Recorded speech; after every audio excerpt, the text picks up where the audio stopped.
As I'm sure everybody's heard by now, there's a crisis currently ongoing in the United States. The state of Texas decided to disobey a Supreme Court ruling over the matter of immigration and, by extension, the state's right to self-defense. With one single statement being issued on January 24, 2024, the nation has once again been put on the knife's edge of political catastrophe. Now, I know it may sound like I'm blowing things out of proportion here, but as you'll see, the current state of affairs could have a wide range of effects, anywhere from the fracturing of the Democratic Party to the complete collapse of the current world order. And everything just depends on how this crisis is handled. So without further ado, let's get into it. Okay, so before we get into the effects of this crisis, let's go through a brief rundown on how we even got here. Now, Texas's divergence from federal policy on border control is something that's gone back decades. However, for this current spat, things mostly started around March of 2021, when Governor Greg Abbott initiated Operation Lone Star in opposition to the newly inaugurated President Biden's immigration policy. In short, this was a statewide crackdown on illegal immigration, smuggling of illicit goods, and human trafficking that was taking place along the border with Mexico. Now, the efficacy of this crackdown is a topic that can be debated by both sides of the political spectrum for decades at this point,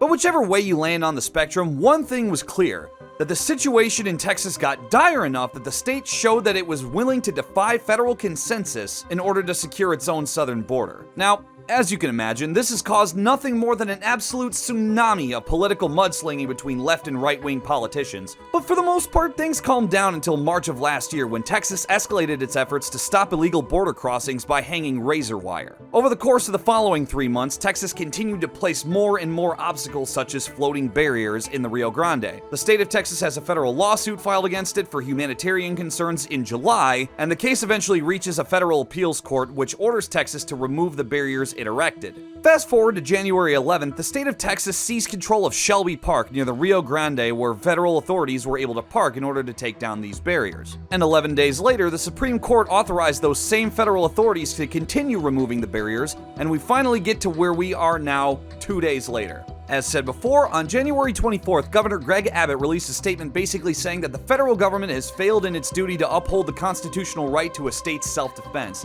and declared the state of Texas's intent to disregard the ruling outright. Since then, Texas law enforcement officers continue to erect barriers along the Rio Grande in direct opposition to federal authorities seeking to remove them.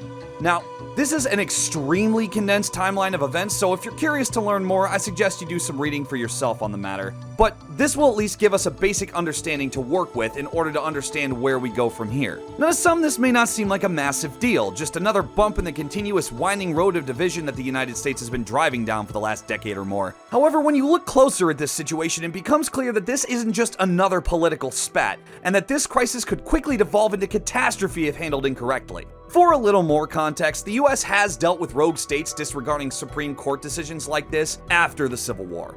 In 1957, Arkansas decided to disregard a Supreme Court decision banning racial segregation of schools.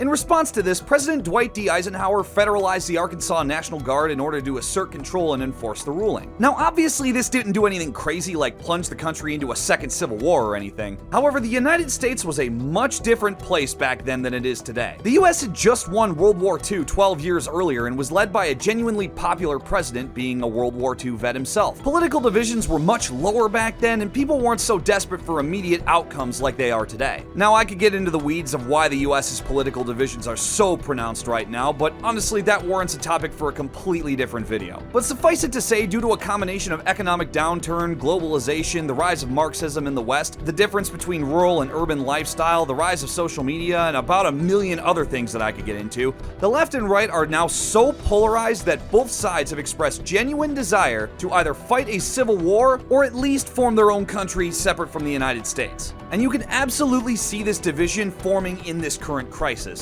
Several Republican states have expressed solidarity with Texas's decision to defy the Supreme Court, and the Republican Party is becoming increasingly unified around Trump as we grow closer to the election. And with Greg Abbott being a major Trump ally himself, you can see how this decision is really being framed as a Democratic establishment versus a Republican rebellion. Now, on the Democratic side, you've seen calls from all over the party to assert federal control over Texas. with some even going as far as to call for mobilizing troops into Texas to reestablish control over the state. Now, for Biden, this has become a particularly high-stakes game where he doesn't really have a good, politically tenable option to go with here. It may be possible that I'm missing something as I don't have a bug in the White House to listen in on options that are being considered, and if I do miss something, please leave your thoughts down in the comments, but from what I've seen so far, Biden has about 3 major options here. He could A, choose to do nothing and allow Texas to go unanswered, B, assert federal control by pulling funding for Texas's federally funded apparatus such as infrastructure, or C,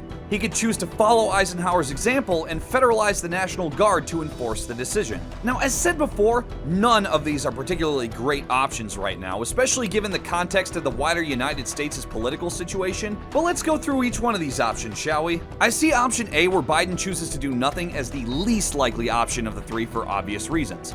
First, if Biden chooses to do nothing, it will almost definitely cause a complete collapse in faith into the current Democratic establishment's ability to enforce its own political agenda. And at the very best, it will cause a fracture in the party. At the very worst, it might facilitate the creation of further left parties in direct opposition to the Democratic Party in order to push a leftist strongman to meet the right. It could also establish a precedent where the federal government is so weak that it's unable to hold itself together and embolden other states to basically do the same thing with other issues that they don't support. I mean, it wouldn't be too hard to imagine California deciding to disregard the Supreme Court's decision on Roe v. Wade. But no matter what way this option was to go, it will almost certainly sow the seeds of greater political radicalism and push us further down a path towards civil war. But more pertinently, in the short term, it would almost certainly kill any and all chance of Biden winning the 2024 election, given the fact that his own party, who doesn't really have much confidence in him to begin with, would almost certainly turn their backs on him over this issue. So needless to say, for the above reasons, this option is extremely unlikely to happen. So let's take a look at option B. Biden chooses to assert federal control by using indirect means such as pulling federal funding for Texas's infrastructure. This option is the one I see being actually the most likely to happen given its relative political tenability compared to the other 2 options. This one would have the least immediate impact on the current political landscape, however, it's still not a very good option. Like I said before, political radicalism is an issue that is spread throughout all of the US's governing bodies. Therefore, Biden has to appease both moderate and hardline left-wingers in his party in order to prevent a fracture in the party, similar to what the Republicans saw during the 2022 midterm elections. The problem being is that if Biden decides to take an indirect method like this, the hardline left-wingers in his party would most likely see this option as not going far enough to stick it to the opposition. And given that so much of the left today believes in Marxism as an ideology, the idea of not taking any and all means necessary to destroy what they deem as the oppressive class would be seen as a massive sign of weakness by their own party, which could further flare up radical leftism within the Democratic Party, which yet again would cause a fracture in the party, which of course directly hurts the chances of a Democratic victory in this year's election. Now, from Texas's point of view, this could be both a blessing and a curse. Texas right now is rising extremely fast and is pushing for the #1 spot of the biggest economy in the US. It is possible that Texas could take a major hit to its economy without the federal government's funding for certain things like infrastructure or healthcare. However, if Texas doesn't end up feeling much of a pinch from the lack of funding, this would be a massive political win for the right. Texas essentially being sanctioned and still surviving would almost certainly foster a feeling of independence from the US, and would almost certainly encourage a more hostile attitude towards subsequent federal mandates. This would in turn also validate more political radicalism on the right, which yet again would push us further down a road to civil war. However, if Texas does falter from the lack of federal funding, it could also foster more of the belief in the fact that the federal government truly doesn't care about them and only wants to push their own national agendas regardless of who it hurts, which, as you can see, would further push political radicalism. So option B isn't really looking great either. So let's finally take a look at option C. Biden federalizes and deploys the National Guard. This is the option that the left absolutely wants to see happen the most, but as you can see here, this is also a terrible option to take. Now, over the course of the last 4 years, Donald Trump has been in and out of court following accusations of insurrection, conspiracy to overturn an election, and a modicum of other issues. I bring this up because Trump, being the cult of personality that he is, uses his legal woes as a weapon against the Democratic Party. In this framing, Trump is playing the role of the victim of a weaponization of the justice system and a leftist elite who seek to destroy anyone who opposes them. And this has unironically worked extremely well for him. Most people on the right have very little faith, if any, in government institutions, especially under a Democratic administration. Basically, if Biden were to establish control in such a heavy-handed manner, the right would almost certainly frame it as an attack on their rights and freedom by the same leftist elite that persecutes their presidential candidate. And with much of the Republican Party moving to unify around Trump for the 2024 election,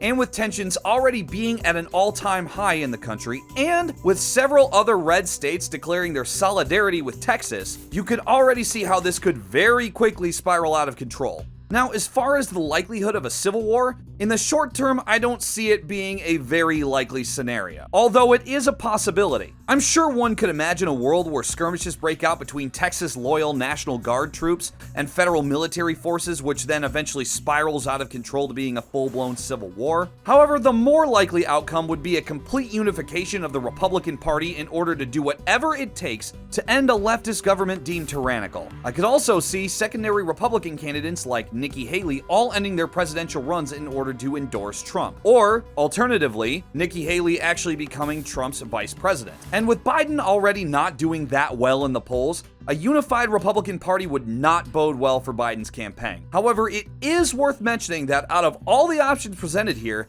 this one has the lowest risk of fracturing the Democratic Party. See, while there is the possibility of more moderate Democrats not supporting a rollout of federal troops into Texas, and therefore splitting off ideologically from the wider Democratic Party, with the way modern politics are carried out, I imagine that most Democrats would be perfectly content with such a heavy-handed show of force in order to make the other side comply. What this does risk, however, is pushing the very few people still left in the center more rightward due to using tyrannical methods in order to establish control. I mean, we've already seen how well Trump's framing of his legal woes have done for uniting the Republican Party.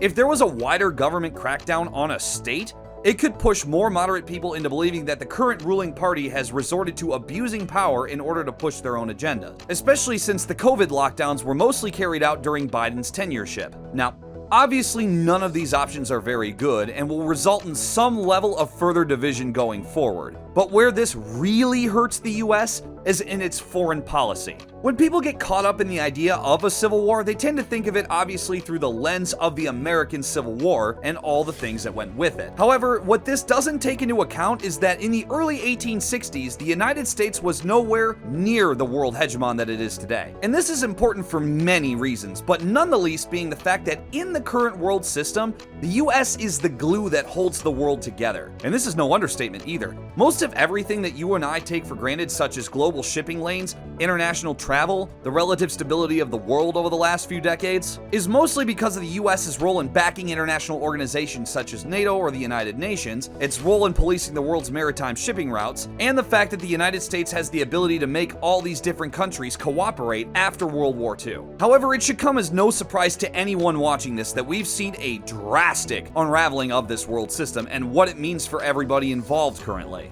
Now again, this topic could facilitate a video of its own, so I won't get into the weeds too much here, but suffice it to say, due to the fact that countries are no longer self-sufficient on all fronts like they were at the end of the Second World War, a complete restructuring, or at worst, a complete collapse of the current US-led system would be disastrous for almost anybody involved from an economic standpoint. And from a humanitarian standpoint, one must only look at the current conflicts flaring up in Sudan, the DRC, Ukraine, and Gaza just to see a fraction of the devastation that awaits if the West, and more prominently the US, can't fulfill its security agreements. Taking it back to where we stand today, political discourse of this magnitude does not bode well for the United States' foreign policy. Autocrats around the world see the US as a weakening and failing power due to its previous heavy-handedness abroad killing its international reputation, and its current internal discourse. And with having entire states not only in disagreement, but in direct disobedience to the federal government-issued mandate, it makes the US look even weaker than it did before. Now, as stated before, the results of this Mexican standoff, if you will, vary quite a bit by how the federal government reacts to this. However, with a big enough political shakeup in the US going on, One could see an emboldened Kim Jong-un seek to rush across the 38th parallel and re-establish control of Korea while the US is tied up at home. Or it encouraged Xi Jinping encroaching on Taiwan while the US military is supplying weapons and security to multiple war efforts at the same time. While I'm sure that the truth will probably not end up as dramatic as some of these worst-case scenarios I've outlined here, this crisis is nonetheless very concerning and a very delicate situation which has the potential to spiral out of control quickly. And where this will end up, only time will tell.